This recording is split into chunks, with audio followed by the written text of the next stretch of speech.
Historias profundas. Bienvenidos a un nuevo relato donde el miedo cobra vida.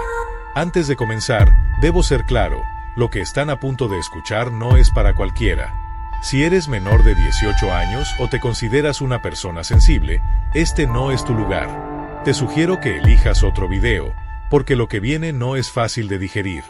Pero si te atreves a adentrarte en lo desconocido, si estás dispuesto a enfrentar los horrores que vamos a desentrañar, entonces prepárate. Abróchate el cinturón, busca un lugar cómodo y deja que la oscuridad se apodere de ti. Esto no es solo una historia, es una experiencia que te pondrá los pelos de punta. ¿Listos? Comencemos. Título de la historia: El abismo ardiente, secretos en las profundidades del bosque. Algo ardía en lo profundo del bosque. Estaba en el extremo sur del estado de Georgia, en lo más denso del bosque, tomando muestras de agua para el Servicio Nacional de Vida Silvestre y también investigando las poblaciones de cervatillos. Estaba terminando de recoger las muestras cuando vi humo elevándose entre los árboles al este de mi posición. Me pregunto quién estará tan adentrado en el bosque, murmuré para mí mismo mientras guardaba mis muestras. La curiosidad me invadió. Tenía que ver qué estaba pasando. Mientras me acercaba al humo, el olor a carne quemada llenó mis fosas nasales. ¿Un campamento de caza? ¿Cazadores furtivos? ¿Una barbacoa de algún culto? Esas fueron algunas de las ideas que cruzaron por mi mente mientras me acercaba. Es raro encontrarse con gente tan adentrada en el bosque. Por lo general, solo encuentras pescadores, si es que encuentras a alguien. Al llegar al origen del humo, vi que provenía de un claro. Un cráter enorme, con una llama de tamaño considerable, ardía en el centro. Entré en el claro buscando a alguien, pero no vi a nadie. Me quedé parado justo en la línea del bosque, escondido detrás de un árbol de buen tamaño. No había movimiento, ni rastro de vida. Decidí salir y examinar el hoyo en llamas. Caminé en sentido horario alrededor del cráter, buscando cualquier indicio de presencia humana. No había huellas, ni basura, ni tiendas de campaña, ni hamacas. El hoyo no era enorme, medía unos 15 pies de ancho y 3 pies de profundidad en el centro. Después de dar la vuelta completa, me detuve y me quedé mirando el fuego. Veía ramas y extremidades ardiendo, algunas de un tamaño considerable. Comencé a sentirme nervioso, el olor a carne seguía presente. Miré fijamente las llamas, tratando de discernir qué causaba ese olor.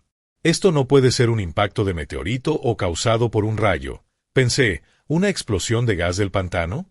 No, no puede ser. Las ramas estaban bien cortadas y agrupadas en forma de cúpula dentro del hoyo. Fue entonces cuando noté que los bordes del cráter estaban dentados, como si hubieran sido cavados con una pala. Podía ver las marcas profundas que la herramienta había dejado en el suelo, con crestas suaves en los bordes. La situación se volvió espeluznante, y no me sentía bien. Mis ojos escudriñaban la línea del bosque en busca de cualquier movimiento. Todo estaba quieto, no había sonido aparte del crepitar de las llamas. El olor a humo mezclado con carne quemada persistía. Saqué mi dispositivo GPS y marqué mi ubicación. Decidí regresar a mi campamento. Volveré mañana a revisar esto, pensé. Se estaba haciendo tarde, y no era seguro ni divertido caminar a tientas en la oscuridad. De regreso en mi campamento, guardé mi equipo en la tienda y encendí una pequeña fogata para preparar mi cena. Toda la noche, el hoyo en llamas no salía de mi mente. Nada de eso me parecía normal. Me fui a dormir con la idea de regresar al sitio al día siguiente antes de volver a la civilización. Tal vez atraparía a quien hubiera iniciado el fuego. Me desperté a las 6 de la mañana y avivé las brasas de mi fogata. Preparé agua para el café y mi desayuno. Después de comer, empaqué mi campamento y dejé mi equipo listo en un bulto ordenado. Tomé mi mochila y mi GPS, y me dirigí hacia el lugar que había marcado el día anterior. Pensé en regresar por el resto de mi equipo después de esta pequeña aventura. Llegué al hoyo en un tiempo razonable. El sol dorado naranja iluminaba el cielo. Miré mi reloj, eran las 8:30 de la mañana. Hice lo mismo que el día anterior. Me acerqué lentamente, manteniéndome en la línea del bosque. Nada había cambiado, no había rastro de movimiento, solo un hoyo humeante. Todo se había quemado, y las llamas se habían apagado. Después de unos 10 minutos de observar los restos, agarré un palo de buen tamaño de la maleza para hurgar en el agujero negro y humeante. Al mover algunas ramas quemadas y extremidades de tamaño considerable, las llamas comenzaron a revivir lentamente al entrar en contacto con el aire fresco. Me di la vuelta y me alejé cuando el humo y el calor hicieron que mis ojos se llenaran de lágrimas. Mierda, no quería volver a encenderlo, pensé. Mientras me alejaba del centro, me di la vuelta, me sequé los ojos y apagué el pequeño fuego que había reavivado. Fue entonces cuando lo vi. Al otro lado de las extremidades que había movido, había un brazo humano, negro, carbonizado y derretido hasta el hueso. ¡Oh, Dios mío! ¡Oh, Dios mío! ¡Oh, Dios mío!, repetí en pánico. Me di la vuelta para irme, pero un pensamiento me detuvo. No puede ser, me volví de nuevo. Será mejor que me asegure y llame a la policía. Regresé al hoyo y comencé a hurgar con el palo nuevamente. Metí el palo debajo del brazo y lo levanté. El apéndice se levantó, quemado, y un trozo de carne en la parte superior del brazo se separó, revelando el hueso. Dejé caer el palo y salí corriendo del hoyo hacia la línea de árboles. Mi mente estaba acelerada, y mi corazón latía con fuerza. Esto era algo que nunca antes había visto. Había oído historias de personas que encontraban cadáveres de excursionistas o campistas perdidos, pero nada como esto. Regresé a mi campamento a las 10:30 de la mañana, tomé mi equipo y revisé mi teléfono satelital. La batería estaba casi descargada. Llamé al servicio forestal y les conté todo mientras me alejaba del lugar. Les di las coordenadas y les dije que los encontraría al inicio del sendero por donde había entrado. Todo el tiempo, mis emociones se desbordaban, y el pánico no me abandonaba. Llegué al inicio del sendero alrededor de las 6 de la tarde. Estaba exhausto. Para entonces, la adrenalina había desaparecido, y el pánico se había calmado. 2 guardabosques me esperaban en mi camioneta. Después de aproximadamente una hora de relatarles la experiencia y mostrarles algunas fotos que había tomado con mi teléfono, me dejaron ir y dijeron que se pondrían en contacto conmigo. Todo esto sucedió hace 3 años. Hasta el día de hoy, no he recibido noticias de nadie. Cuando llamo para preguntar, me dicen que sigue siendo un caso abierto y que no pueden discutir los detalles. Ya no hago ese trabajo. Ya no acampo ni pesco. Ahora vendo autos y bebo a diario. Ni siquiera creo que quiera saber qué sucedió realmente. Título de la historia: El susurro del bosque, donde las sombras cazan. Era sábado por la mañana y me desperté emocionado. Hoy iba a ir a la casa de mi novia. Me desperté alrededor de las 6 de la mañana, me di una ducha y miré algo de YouTube. Eran alrededor de las 12 del mediodía cuando la madre de mi novia llegó a recogerme. Nos sentamos en el auto y charlamos, riéndonos como si no hubiera mañana. Cuando llegamos a su casa, nos acomodamos en su cama para ver nuestros programas favoritos. Después de un rato, salimos de la habitación y nos relajamos con su hermano y su novia. Vimos la primera película de El Conjuro. Me sentí como un hombre de verdad al tenerla abrazándome cuando se asustaba. Fue agradable, reconfortante. Decidimos que queríamos salir a caminar, solo ella y yo. Mientras caminábamos hacia un parque cercano, tuve una extraña sensación de que nos estaban observando. Era realmente inquietante. El viento frío se sentía como el aliento helado de alguien detrás de mí, observando, esperando. El viento tenía una sensación incómoda, como si se pudieran escuchar susurros en el aire que pasaba. Finalmente, llegamos al parque. Sentí que su mano se tensaba al sostener la mía. Ella también parecía asustada. Caminamos hasta un banco del parque, nos sentamos y nos tomamos de la mano. Mientras nos acomodábamos, me incliné para darle un beso, pero me interrumpieron. Desde el bosque detrás de nosotros, escuché un grito, como el sonido de vidrio rompiéndose, como si alguien estuviera siendo brutalmente apuñalado. De mala gana, me levanté y caminé hacia el bosque. ¿Qué estás haciendo? Eres una especie de idiota, Isaac.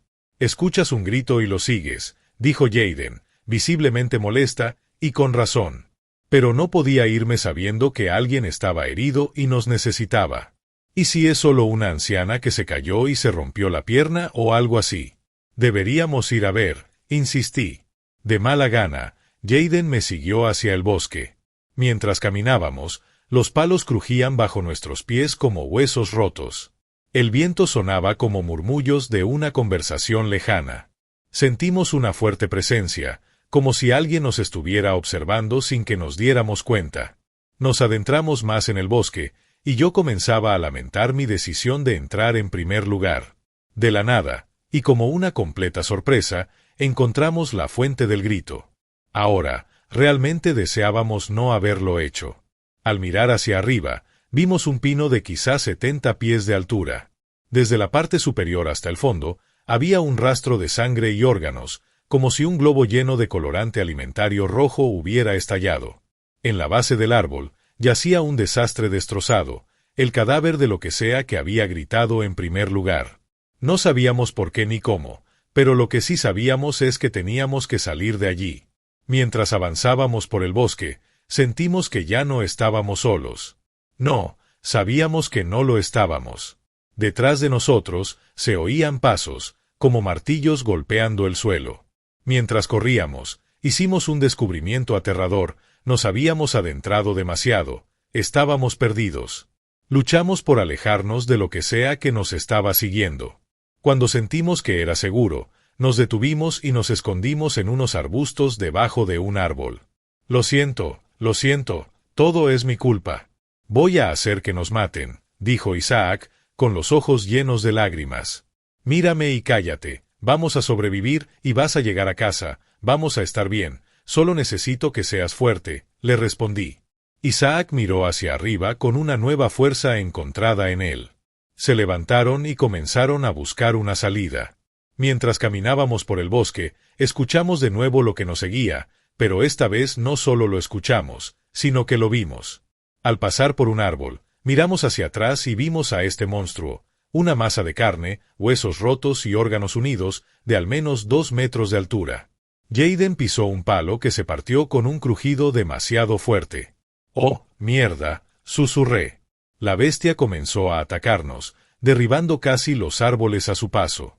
Isaac y yo corrimos desesperadamente, tratando de escapar de su agarre, pero no fuimos lo suficientemente rápidos. Los pies de Isaac fueron tirados debajo de él y casi fue arrastrado, pero logré agarrarlo. Afortunadamente, estábamos al lado de un cañón en el bosque, y la bestia cayó hacia atrás, dando tumbos como una piedra por una escalera. Isaac y yo seguimos corriendo, pero nos detuvimos cuando él se desmayó. Cayó al suelo, demasiado débil para mantenerse en pie. Probablemente fue por la adrenalina, pero recién notamos un corte gigante en su pierna. Era grave, se podía ver el hueso, no se veía bien. No me voy a quedar aquí sentada y dejarte morir, no cuando yo soy quien te trajo aquí. Solo vete sin mí. Gritaré y crearé una distracción. Tal vez yo no pueda vivir, pero tú sí, dijo Isaac, con la respiración agitada. No, espeté, no te dejaré aquí como un animal atropellado. Nos vamos juntos, derramé una lágrima, y la culpa por haberlo traído aquí solo creció. Bueno, entonces comencemos a encontrar una salida. Isaac y yo comenzamos a caminar de nuevo, a paso lento. Él sentía mucho dolor con cada paso que daba, y un dolor punzante recorría todo su cuerpo. Isaac se apoyó en mí para sostenerse, estaba seguro de que se caería sin mí. Intentamos regresar en dirección al parque. Justo cuando las cosas se ponían más desesperadas, tuve una idea, podíamos seguir la luna de regreso. Había estado al norte, y comenzamos en esa dirección. No muy lejos del árbol con el cuerpo, nos estábamos acercando al parque. Justo cuando el árbol con el cuerpo estaba a la vista, Isaac se derrumbó de nuevo. No te dejaré morir. Por favor, vete y vive. Si no es por mí, hazlo por ti, dijo Isaac, un desastre de lágrimas, una cáscara cubierta de culpa por haberme traído aquí. ¿Cuántas veces tengo que decir esto? No te dejaré ahora. Levántate, nos vamos. Ambos lloramos. Oye, Jaden, preguntó Isaac. Sí, respondí. ¿Puedo abrazarte?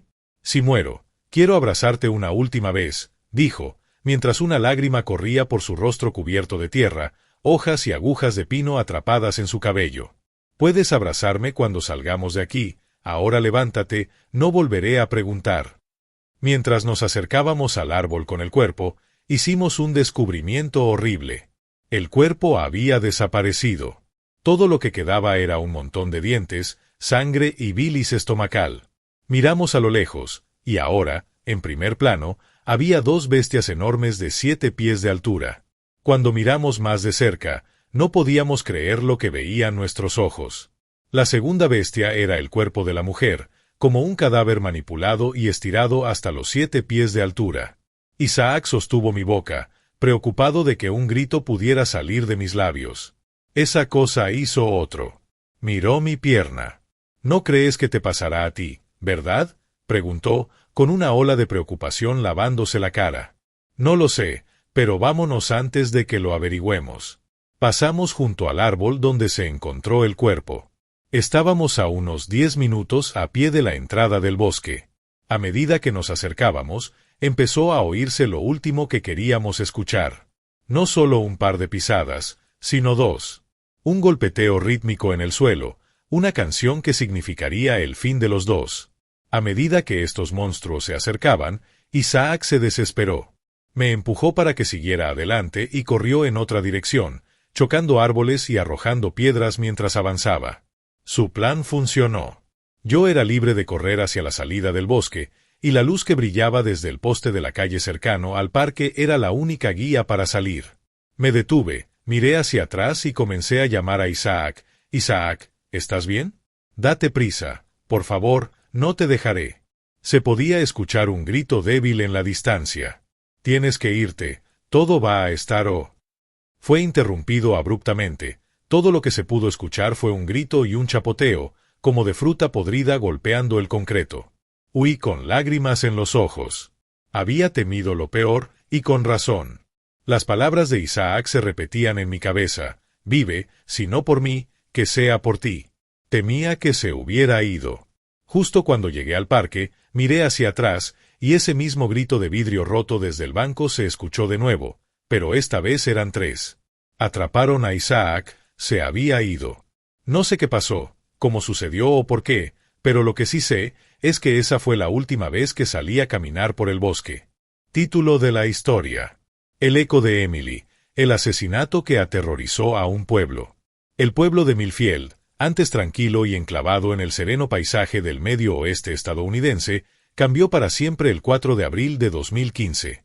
Una serie de eventos desafiaría la esencia misma de la existencia pacífica de la comunidad, conocida por su fuerte cohesión social y la belleza pintoresca de su entorno. Millfield se convirtió en el escenario inesperado de una saga sombría que entrelazaba las crudas realidades de un homicidio, la traición y fenómenos paranormales. Todo cambió el día en que Emily Thompson desapareció sin dejar rastro. Era una enfermera altamente respetada y una esposa devota, cuya ausencia repentina envió ondas de ansiedad por toda la comunidad. Su esposo, Daniel Thompson, un joven académico de gran promesa en una institución local de educación superior, fue el primero en alertar sobre su paradero.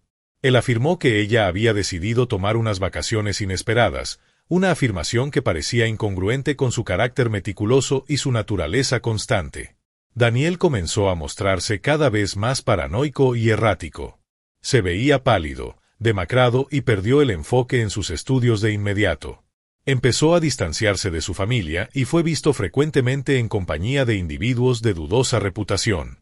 A pesar de los crecientes rumores sobre su posible participación en actividades ilícitas, la policía local no pudo actuar debido a la falta de evidencia concreta.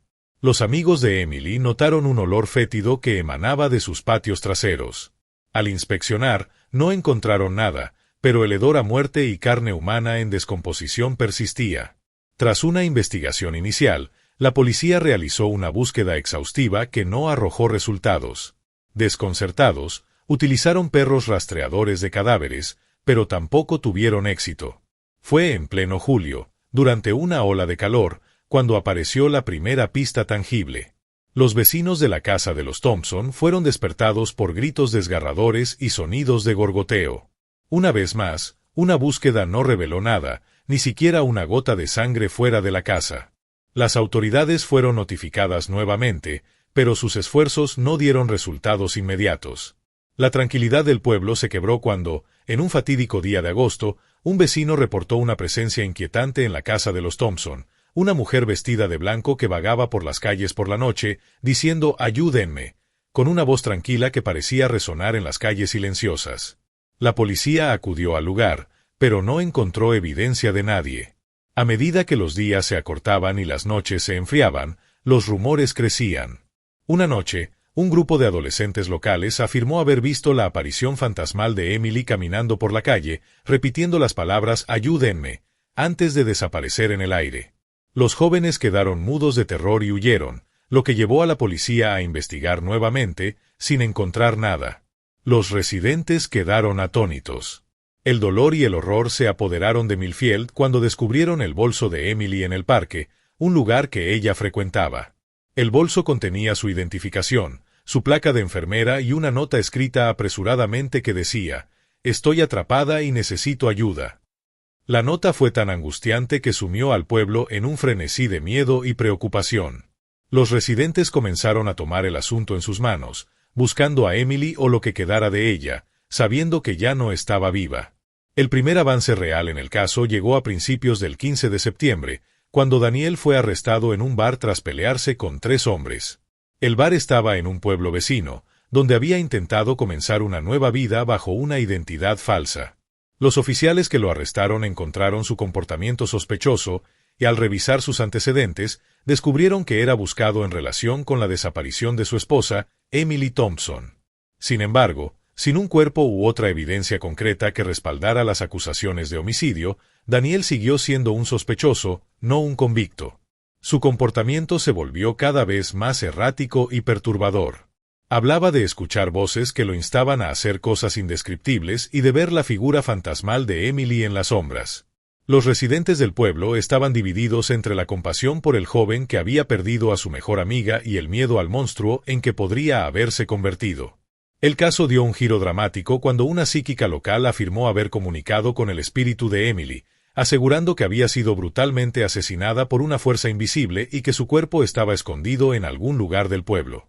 Esta revelación alimentó la creciente obsesión del pueblo con lo sobrenatural, y la búsqueda de los restos de Emily se convirtió en una misión para dar paz a su espíritu. Sorprendentemente, Daniel no apareció en la lectura y se descubrió que no estaba involucrado en el crimen. Varios días después, los restos de Emily fueron encontrados enterrados en el bosque fuera del pueblo. El estado del cadáver coincidía con la descripción de la psíquica, y la comunidad quedó conmocionada. El ADN de Daniel no se encontró en el cuerpo. De hecho, había algo extraño, ya que la noche de su desaparición, él estaba en casa, enfermo y tuvo que ser llevado de urgencia al hospital.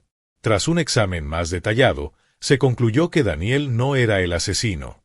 La investigación se reabrió, y un nuevo sospechoso salió a la luz, Ronnie Holt, un hombre con antecedentes de violencia que había estado acosando a Emily durante meses. El pueblo tuvo que enfrentar la revelación de la infidelidad de Emily y la posibilidad de que su querida enfermera hubiera llevado una doble vida, ocultándoselo a su esposo. Ronnie no habló durante su interrogatorio, excepto para pedir un abogado. Cuando el abogado llegó, habló de manera calmada y serena, explicando que el demonio lo había obligado a cometer el crimen y que no había sido su mano la que mató a Emily, sino la de algo mucho más oscuro y antiguo de lo que cualquiera pudiera entender. Sus palabras hicieron que hasta el detective más experimentado sintiera un escalofrío recorrer su espalda. El juicio de Ronnie Holt fue una sensación mediática, con periodistas y entusiastas del crimen real descendiendo sobre el pequeño pueblo de Millfield, ansiosos por desentrañar la red de terror y engaño tejida alrededor del caso. La defensa presentó la teoría de la posesión demoníaca como argumento, citando casos históricos de sucesos similares y la presencia de fenómenos inexplicables en la zona. Mientras tanto, la fiscalía se centró en los hechos fríos y duros del caso. Al final, el jurado lo declaró culpable de asesinato, a pesar de sus afirmaciones de influencia sobrenatural, y fue sentenciado a cadena perpetua. Mientras el pueblo respiraba aliviado, el recuerdo inquietante de la trágica muerte de Emily Thompson permaneció. La depravación de un individuo puede ser tan oscura como la oscuridad que acecha incluso en los lugares más aparentemente inocentes, como un pequeño pueblo. Este asesinato es un testimonio aterrador e indescriptible de la complejidad de la naturaleza humana y el potencial del mal para arraigarse en los corazones más insospechados. También plantea preguntas profundas sobre la intersección de lo sobrenatural y lo racional, preguntas que quizás nunca se respondan por completo, pero que continuarán resonando en las mentes de quienes se atrevan a reflexionar sobre ellas. En cuanto a Daniel, se recuperó y se convirtió en un orador motivacional y un creyente en lo sobrenatural, ayudando a aquellos que han sufrido pérdidas aparentemente inexplicables. Su historia es una de resiliencia y la capacidad del espíritu humano para sanar.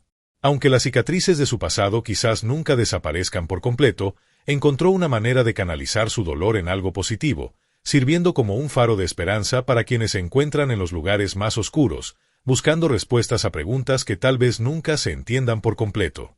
Al final, el pueblo de Millfield aprendió que a veces la verdad no es tan simple como parece, y que los misterios más profundos a menudo yacen justo más allá del borde del mundo conocido. Documentos posteriores revelaron detalles sobre el estado psicológico de Daniel y la psíquica, mostrando signos de una ilusión compartida y la posibilidad de que hubieran trabajado juntos para crear esta narrativa. Esto dejó al pueblo aún más confundido y cuestionando la realidad de lo que realmente le sucedió a Emily Thompson. El caso sigue abierto a interpretación, y el pueblo de Millfield estará para siempre atormentado por el espectro de la duda y los ecos fantasmal de un «ayúdenme», que aún resuena en sus calles en noches tranquilas y iluminadas por la luna. Varias teorías sugirieron que Daniel estaba experimentando un brote psicótico o quizás una forma de disociación como mecanismo para lidiar con el dolor y el trauma de perder a su esposa. Otros creían que había logrado conectarse con la mente del asesino, Ronnie Holt, debido a su profundo amor y conexión con Emily. El debate continúa hasta el día de hoy, sin una respuesta definitiva, dejando al pueblo de Millfield lidiando con la inquietante realidad de que, a veces, la línea entre lo real y lo imaginario es más borrosa de lo que nos gustaría admitir. Investigaciones sobre lo paranormal y los aspectos psicológicos del caso han sido realizadas por varios expertos, incluyendo psicólogos e investigadores paranormales, quienes han presentado una variedad de hipótesis y explicaciones, desde la histeria colectiva hasta el trauma compartido manifestándose como una ilusión colectiva, o la posibilidad de un verdadero fenómeno paranormal o psíquico. El caso del asesinato de Emily Thompson, junto con otros casos similares, se ha convertido en un tema de fascinación y estudio para aquellos que buscan comprender las complejidades de la psique humana y los fenómenos inexplicables que pueden surgir de ella. La canalización de Emily por parte de Daniel y su comunicación con su espíritu siguen siendo inexplicables y controvertidas.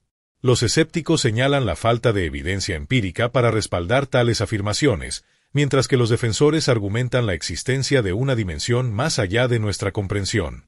El caso del asesinato de Emily Thompson sirve como un recordatorio aleccionador de las profundidades a las que las emociones humanas pueden llevarnos y los misterios que aún yacen ocultos en las sombras de nuestro mundo. Ronnie Holt murió en 2020 de un ataque al corazón y un derrame cerebral, pero lo más impactante de su muerte fue que su rostro parecía haber visto un fantasma. Más tarde se determinó que murió de un caso extremo de miedo, y sus últimas palabras, «Ella está aquí», escritas en la pared de su celda, añadieron más leña al fuego de las teorías sobrenaturales. Esto dejó al pueblo de Millfield continuando reflexionando sobre el enigma de la condición humana y el misterio sin resolver que siempre será parte de la historia de su pueblo. El único problema era que Ronnie había huido del pueblo después del 4 de abril de 2015 y no se le había vuelto a ver. Dejó tras de sí un rastro de preguntas sin respuesta y una comunidad luchando por reconciliar la imagen de la mujer que conocían con la realidad de su trágico destino. La investigación continuó, pero la policía enfrentó numerosos desafíos, incluida la falta de evidencia y la elusividad del sospechoso, quien parecía haberse desvanecido sin dejar rastro. Hasta que encontraron su auto abandonado en una parada de descanso, con una nota que decía, «Aún no me rindo», y un cuchillo con el ADN de Emily. Durante varios meses no hubo señales de Ronnie, pero cuando la nieve comenzó a caer en diciembre, un excursionista encontró un cadáver congelado en un área remota del bosque. Parecía que la víctima masculina había sucumbido a los duros elementos. Sin embargo, el ADN descartó que el cuerpo fuera de Ronnie. Pertenecía a un hombre que sufrió un ataque al corazón y murió por exposición. Mientras tanto, la salud mental de Daniel se deterioró. Murmuraba sobre una cabaña en el bosque, a varias millas del pueblo. Al principio, La policía no le dio importancia, hasta que se dieron cuenta de que era la misma zona donde se había encontrado el auto de Ronnie. Decidieron investigar y encontraron la cabaña abandonada y en desorden, sin señales de vida. Sin embargo, descubrieron un diario perteneciente a Ronnie, que detallaba su obsesión con Emily, sus tendencias violentas y su plan final de secuestrarla y matarla. Luego, Daniel comenzó a gritar: «Tendré mi última palabra, solo espera, maldita sea», y empezó a vomitar sangre que parecía no venir de su estómago ni de ninguna parte de su cuerpo, lo que dejó perplejos al forense y a la policía. Era como si su alma estuviera siendo arrancada de él. De repente, colapsó y fue conectado a un ventilador, pero su actividad cerebral estaba fuera de los parámetros normales, indicando que experimentaba algo más allá de la comprensión humana. El pueblo se quedó para llorar la pérdida de Emily y la destrucción de un matrimonio, mientras se preguntaba si había más en la historia de lo que se había revelado. El caso permaneció abierto, con la esperanza de que algún día la verdad sobre esa fatídica noche saliera a la luz. Pero, por ahora, los susurros escalofriantes de lo sobrenatural persistían sobre Millfield como un manto, arrojando una sombra de duda e inquietud sobre los habitantes, quienes no podían evitar preguntarse qué otros secretos yacían ocultos bajo la superficie de su otrora idílico hogar. La investigación del asesinato de Emily se convirtió en la prioridad número 1, incluyendo la captura de Ronnie Holt y la verdad detrás de su participación. Pero, a medida que pasaban los meses, el caso se enfrió, sin nuevas pistas o sospechosos. Los habitantes de Millfield tuvieron que aprender a vivir con el misterio sin resolver que había llegado a definir su comunidad. Todos temían que el asesino aún estuviera entre ellos, y aunque la policía local no había perdido la esperanza, continuaban persiguiendo cada posible pista, sin importar cuán remota o implausible pareciera. Sabían que resolver un crimen tan atroz era esencial no solo para la familia de la víctima, sino también para la conciencia colectiva del pueblo. Sin ello, la sombra de la duda y el miedo continuaría acechando sus vidas. El 9 de octubre de 2018, Daniel comenzó a dibujar un mapa del pueblo y el área boscosa que lo rodeaba, detallando la cabaña donde había escuchado la voz de Emily y el lugar donde se encontró su cuerpo. El mapa era tan detallado y preciso que la policía no pudo ignorarlo y decidió realizar una nueva búsqueda en el área. Fue durante esta búsqueda que encontraron la cabaña, y dentro de ella, descubrieron el verdadero horror de lo que le había sucedido a Emily Thompson. La cabaña estaba adornada con imágenes de Emily y Daniel. Era evidente que Ronnie había estado viviendo allí y los había estado observando desde lejos. Pero lo más impactante fue el altar que había construido en su honor, rodeado de velas y empapado en lo que parecía ser sangre animal. Era una visión escalofriante que hablaba de la profundidad de su obsesión y locura. Dentro de las paredes de la cabaña, encontraron una cámara oculta, y dentro de ella, descubrieron una réplica del cuerpo de Emily, perfectamente reproducida como si hubiera sido colocada allí momentos después de su muerte. Era una escena macabra que hizo que la realidad del caso cayera sobre el pueblo como una tonelada de ladrillos. Lo que encontraron a continuación los dejó atónitos. Sobre la mesa había un plato de comida recién preparado.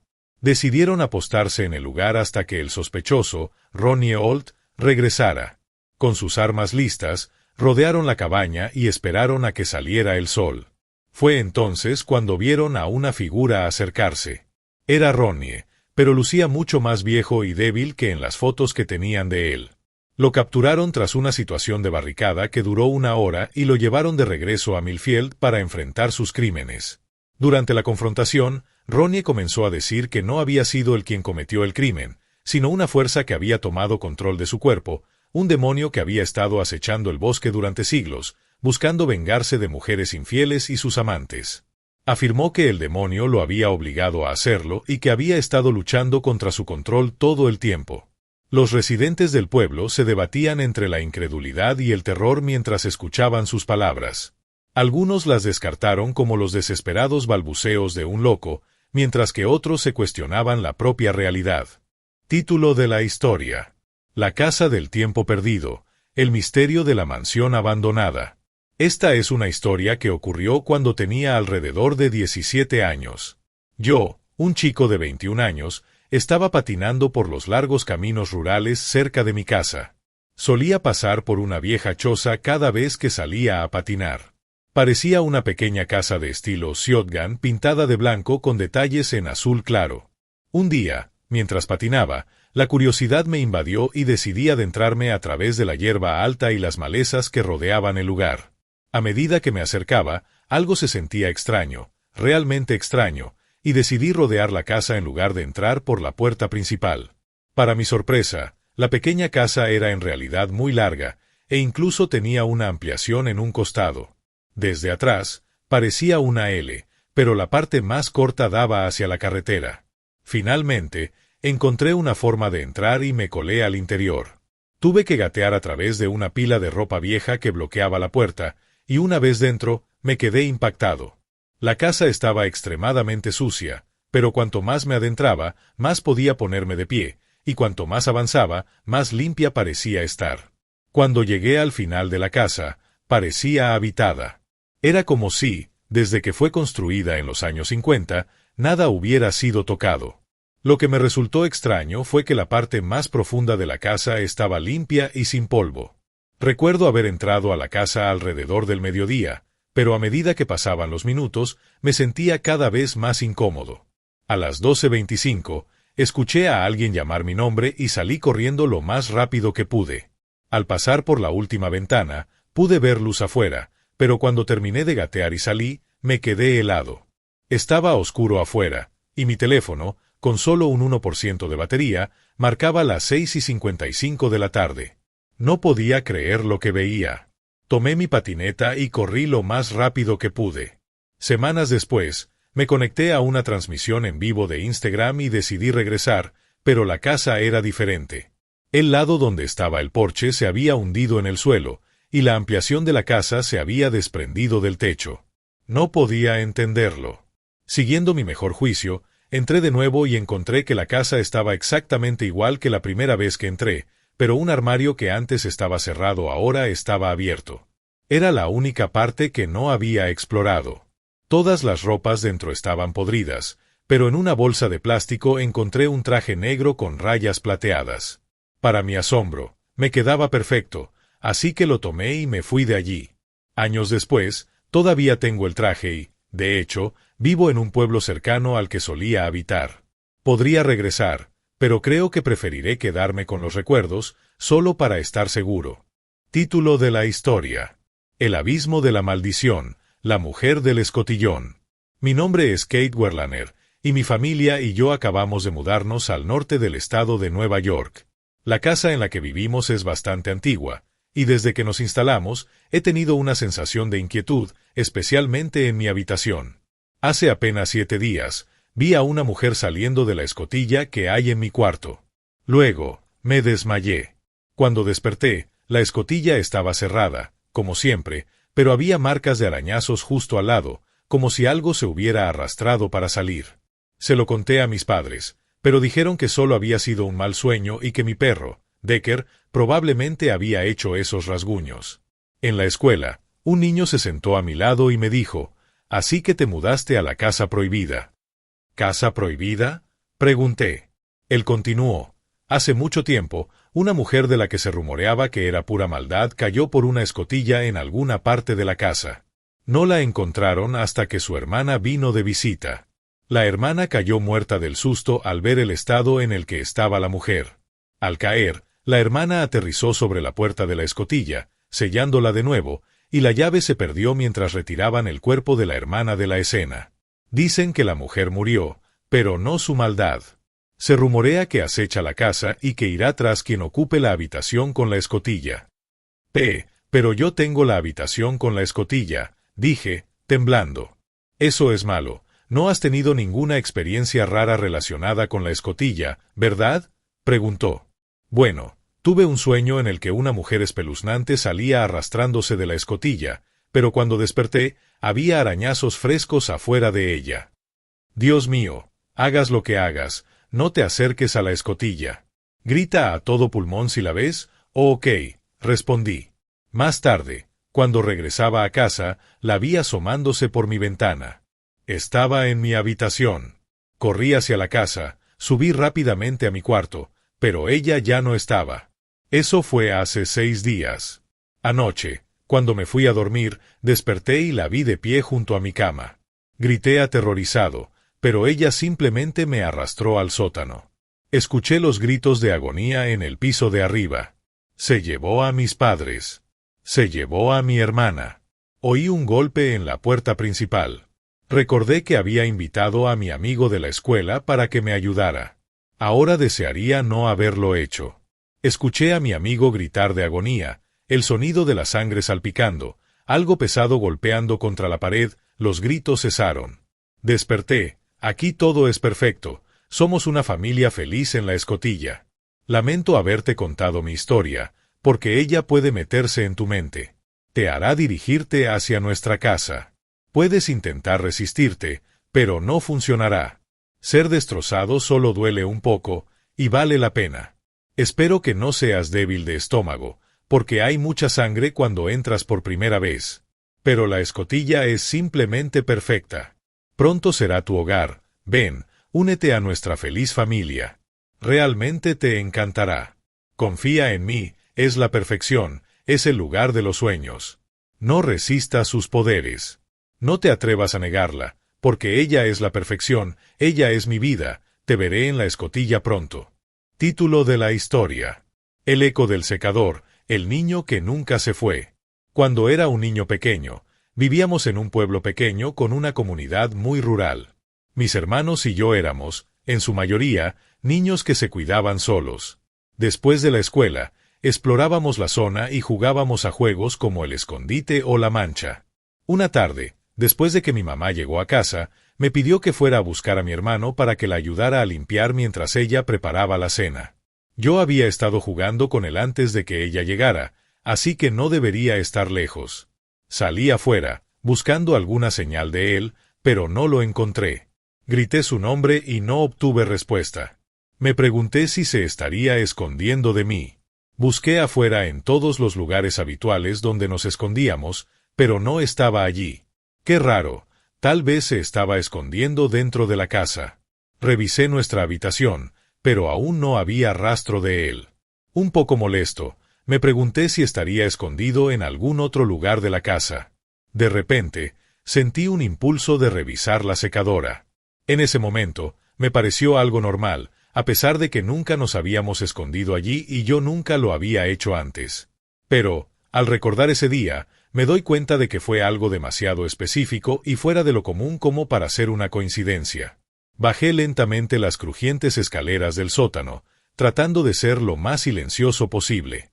En la oscuridad del sótano, apenas iluminado por la luz que se filtraba desde las escaleras, se me ocurrió una idea. Si él iba a jugar a este estúpido juego en ese momento, yo lo asustaría hasta que no pudiera más. Me quedé quieto, esperando algún ruido, y efectivamente, escuché un ligero movimiento dentro de la secadora. Muy leve, pero lo suficiente para saber que estaba escondido allí. Caminé sobre el frío concreto, acercándome lentamente a la secadora.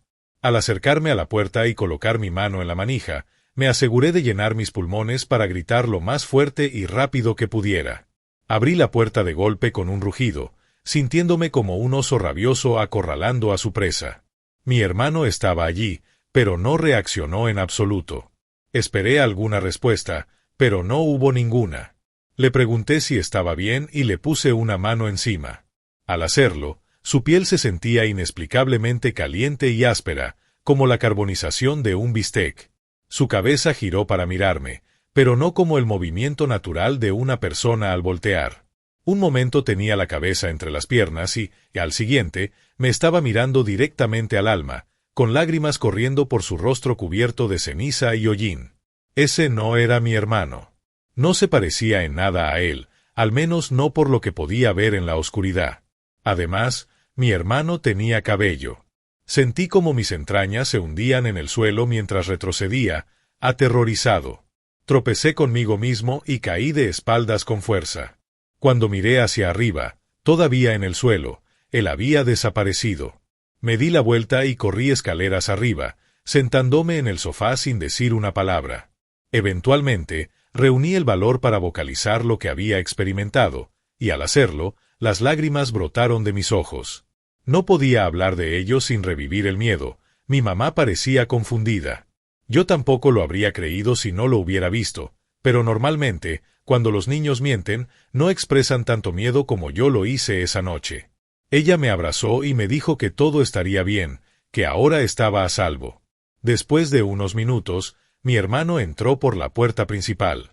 Yo ya estaba sentado a la mesa, mirando hacia abajo. Me sequé los ojos para asegurarme de que no notara que había estado llorando, aunque ya me había detenido. No quería que lo supiera y se riera de mí. Mi mamá y yo seguimos adelante, y nunca volví a mencionarlo con nadie. Crecí, me mudé, mis padres envejecieron y fallecieron. El año pasado, me hice responsable de vender la casa. Mientras conversaba con la agente inmobiliaria, comenzamos a hablar sobre la historia de la propiedad. Ella me dijo que la casa original se había incendiado y que un niño había quedado atrapado dentro. Construyeron una nueva casa y la vendieron a la familia que luego se la vendió a mis padres. Aterrorizado, supe que esto no podía ser una elaborada broma. Nunca le había contado a nadie, excepto a mi mamá, lo que había visto en el sótano. No sabía qué pensar, y todavía no lo sé realmente. Solo espero que, sea lo que sea o donde sea que esté ese niño, pueda encontrar paz algún día. Título de la historia: El susurro en la ventana, la desaparición que nunca terminó. Como puedes leer en el título, sigo escuchando y viendo a mi mamá afuera. Sin embargo, mi mamá desapareció hace años. Para dar un poco de contexto, crecí en un pueblo muy pequeño en la frontera de Alabama y Tennessee. Es uno de esos pueblos donde todos se conocen, si algo sucede, todo el mundo se entera en cuestión de horas. Fui a una escuela pequeña, creo que había tal vez otros 17 niños en mi clase. ¿100 personas en el edificio en un día normal? El hospital más cercano estaba a ciudades de distancia, y la policía era un grupo reducido, aunque realmente no la necesitábamos, ya te haces una idea. Así que, cuando mi mamá, Christy, desapareció, fue un escándalo enorme. Yo tenía 12 años. Fue justo después de las vacaciones de Navidad. Había recibido un teléfono como regalo de Navidad y me jactaba de ello con todos mis amigos. A mediados de enero, todo iba genial. Entonces, una noche, mi mamá simplemente desapareció. Sé lo que estás pensando, la gente no desaparece así, pero eso fue lo que pasó. Mis hermanos y yo nos fuimos a la cama una noche. Mi mamá y mi papá estaban abajo viendo la televisión cuando me quedé dormido. Lo siguiente que supe fue que mi papá me sacudía desesperado, preguntándome si había visto a mi mamá. Le dije que no y le pregunté qué estaba pasando. Unos minutos después, las piezas del rompecabezas encajaron. Mi mamá se había ido, simplemente había desaparecido durante la noche. Durante las siguientes 2 semanas, todo el pueblo la estuvo buscando. La pequeña fuerza policial reunió a tantos voluntarios y perros de búsqueda como pudo y rastrearon la zona. Prácticamente llamaron puerta por puerta, preguntando si alguien tenía alguna información. Los bosques de los alrededores fueron revisados de arriba a abajo y no dejaron piedra sin remover. Nunca olvidaré cómo estaba mi papá esas noches. No dormía, no recuerdo haberlo visto comer y rara vez estaba en casa. Si estaba en casa, estaba gritando por teléfono, exigiendo que la policía buscara una y otra vez hasta encontrarla. No se encontró nada, fue como si simplemente se hubiera esfumado. A partir de ahí, mi mundo se volvió del revés. La escuela se convirtió en una zona de guerra mental. Siempre escuchaba a los niños hablar. Decían cosas como, o esa pobre chica, o ni siquiera sé qué decirle. Empecé a desquitarme con mis amigos, y eventualmente, me quedé sola. Solo estaban mis hermanos, mi padre y yo. Aunque eso tampoco importaba mucho, mis hermanos se distanciaron. Henry, mi hermano menor, se encerró en sí mismo. Nunca hablaba, solo asentía o negaba con la cabeza. Lindsay, mi hermana mayor, solía estallar con frecuencia. Era raro que no estuviera gritando, y si no gritaba, estaba llorando. Lo peor de todo era mi papá. Él amaba a mi mamá más que a su propia vida, habría dado su vida o matado por ella.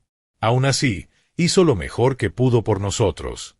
Estaba ahí cuando necesitábamos llorar, nos dejaba gritarle, e incluso le compró a Henry una libreta para que escribiera, ya que Henry no hablaba. Honestamente, no sé cómo puso una cara tan fuerte frente a sus hijos, estando sufriendo tanto. Unos meses después, nos mudamos. Mi papá no podía pagar la casa grande que amábamos, así que nos trasladamos a una más pequeña. Nos mudamos un poco más al norte, ahora en el este de Tennessee. Empecé en una nueva escuela y no hice amigos. No quería hacer nuevos amigos, no tenía interés en socializar. Creo que Henry también lo pasó muy mal, sé que sus maestros lo odiaban porque no hablaba. A Lindsay le fue bien, hizo algunos amigos y empezó fuerte en su nueva escuela. Todo esto fue hace 5 años, ahora tengo 17. Lindsay se ha mudado, está en alguna universidad en Alabama. Henry sigue en silencio, pero ahora lo veo sonreír, lo cual es agradable. Mi papá no está bien, pero nunca comento sobre la cantidad que bebe o el aire fresco que toma. Está fumando, pero se supone que no debo saberlo. Yo he mejorado un poco y estoy a punto de graduarme en unos meses. Pero eso nos lleva más o menos al presente. No creo que me falten detalles importantes, pero si se me ocurre algo, lo editaré o actualizaré. Hace unas semanas, me desperté en medio de la noche por un fuerte golpe en mi ventana. Me asusté muchísimo. Abrí las cortinas y me encontré con una visión aterradora. En medio del patio trasero, a unos metros de mi ventana y a pocos pasos del bosque, había un amasijo de miembros retorcidos. Parecía que lo hubiera destrozado un oso. Las extremidades estaban torcidas de manera antinatural. No sé si había sangre, no podía verla. Salí corriendo de mi habitación y bajé por el pasillo, casi derribando la puerta de mi papá. «Papá», jadeé, tratando de recuperar el aliento, «hay algo afuera. Coge tu maldita escopeta». Él ya estaba completamente despierto, mirándome con preocupación. «¿De qué estás hablando, cariño? Hay algo afuera». Está bien, espera». Se levantó de la cama y salió al pasillo. Le supliqué que cogiera su escopeta mientras se dirigía a mi habitación. Cuando entró, las cortinas todavía estaban abiertas. Miró hacia afuera, con una expresión confusa. «Cariño, no hay nada ahí», explicó, señalando para que yo mirara. Lo había, te lo juro. Presioné mi cara contra el vidrio, desesperada por encontrar alguna señal de que aquella cosa estaba allí. «Vuelve a la cama, Emma», dijo con firmeza, sin dejar espacio para discusiones. Se fue, claramente molesto porque lo había despertado y lo había hecho entrar en mi habitación. Después de eso, hubo un cambio dramático en mi vida. Empezó pequeño, me despertaba en medio de la noche por golpes en mi ventana. Sentía que me observaban donde quiera que fuera, estaba tan paranoica. Poco a poco empeoró, los golpes se convirtieron en golpes más fuertes, y podía sentir miradas fijas en mí, incluso cuando estaba segura de que estaba sola. Pero la otra noche, las cosas se salieron de control. No había escuchado golpes en las últimas noches y esperaba que el tormento hubiera terminado. El martes por la noche, me desperté con un pequeño golpe en mi ventana. Me di la vuelta, negándome a reconocer el ruido. Unos minutos después, otro golpe resonó en la habitación. Apreté los ojos con fuerza, esperando que, si lo ignoraba, lo que fuera que estuviera ahí se iría. Continuó así. Cada poco minuto, un golpe interrumpía el silencio de mi cuarto. Entonces, escuché la voz de mi madre. Era suave, un susurro. Me incorporé de un salto, saliendo de la cama y corriendo hacia la ventana. Habían pasado años desde que escuché esa voz, pero la reconocí. Sabía que era la voz de mi madre. Me abalancé contra la ventana, escaneando la oscuridad. No había nada, nadie estaba ahí. Mi mente daba vueltas, sabía lo que había escuchado. No dormí esa noche. De vez en cuando, un suave zumbido se escuchaba fuera de mi ventana. Ha sido así durante unos días. Eso me lleva a esta mañana. No fui a la escuela hoy, decidí faltar. Le conté a mi papá lo que había escuchado, lo cual lo enfureció más allá de lo imaginable. Dijo algo sobre una broma de mal gusto, y que hablaríamos cuando él llegara a casa. No sé qué hacer, sé que era mi madre, lo sé.